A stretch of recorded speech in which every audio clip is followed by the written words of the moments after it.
Welcome, dear listeners, to another episode of Tree Key Cam Shuck.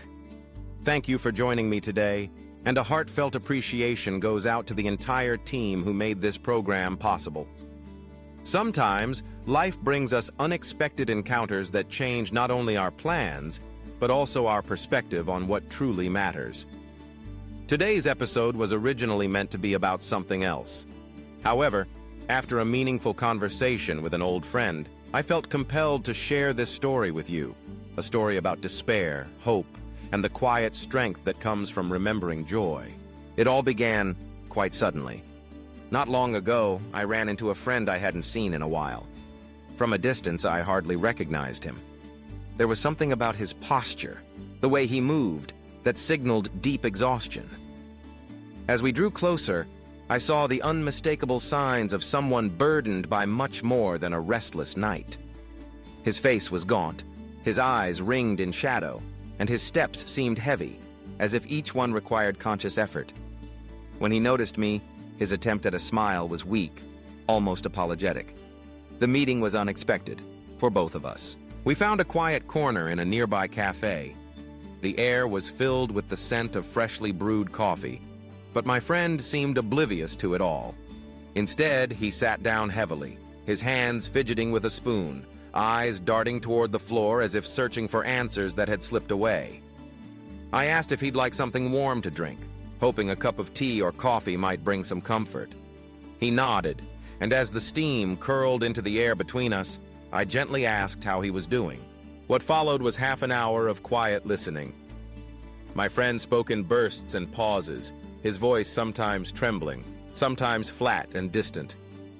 He described wave after wave of trouble, family conflicts, mounting pressures at work, and a recent health scare that had left him feeling both physically and emotionally depleted.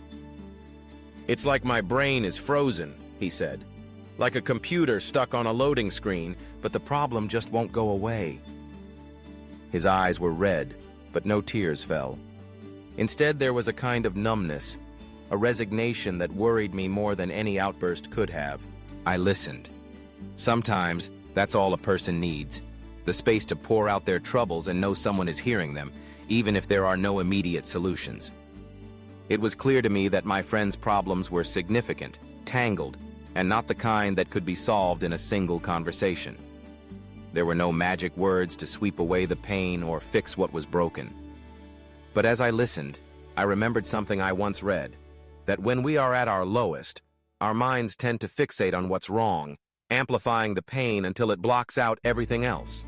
After a while, when the torrent of words had slowed, I tried something different. Instead of offering advice or trying to fix the situation, I asked, "Can you tell me about a time when you were truly happy? Any memory, big or small?" At first, he looked almost offended. "What difference does that make?" he muttered, frustration flickering in his eyes. But I persisted gently, encouraging him to try. Slowly, reluctantly, he began to recall happier moments. He spoke about the birth of his first child, the overwhelming mix of fear and joy as he held that tiny new life in his arms. He remembered a spontaneous road trip with friends, the laughter echoing down empty highways, the freedom of youth. He even mentioned a simple message from a loved one, a few kind words that had brightened an otherwise difficult day. As he spoke, something remarkable happened. His voice grew steadier. His face relaxed, the deep lines of worry softening just a little. Color returned to his cheeks, and for the first time since we sat down, a genuine smile appeared. For a few moments he was transported, lifted out of the gloom by the warmth of those memories. I explained to him that this isn't just wishful thinking. Our brains are powerful, capable of directing our focus, and with it, our emotions. When we deliberately recall joyful experiences, we stimulate the same pathways that created happiness in the first place. Science has shown that positive thoughts can improve our mood, lower stress, and even bolster our physical health.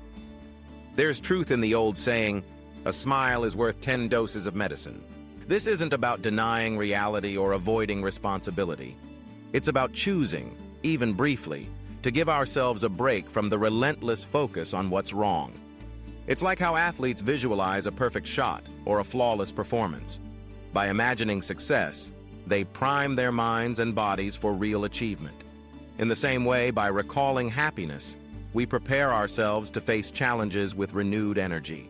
I encouraged my friend, and now I encourage you, not to underestimate the power of dreaming, of letting your mind wander to pleasant places. As adults, we're often told to grow up, to be practical, to leave daydreams to children.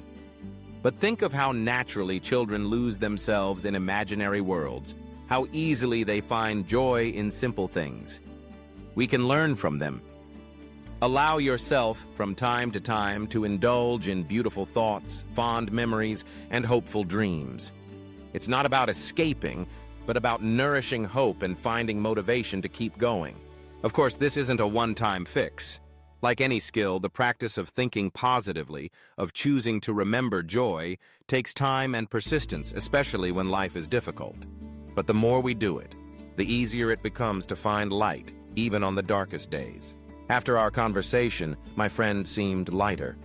The troubles hadn't vanished, but they no longer felt insurmountable. He was able to breathe a little easier, to see possibilities instead of only obstacles.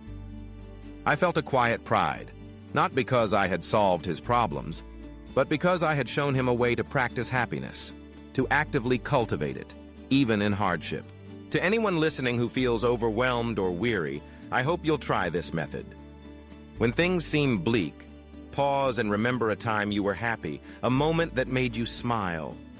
Relive it, savor it, and let it remind you that joy is never truly out of reach. Be patient with yourself and practice happiness as you would any other important skill. Dream. Dream with discipline and intention. Let those dreams light your path forward. Thank you for spending this time with me today.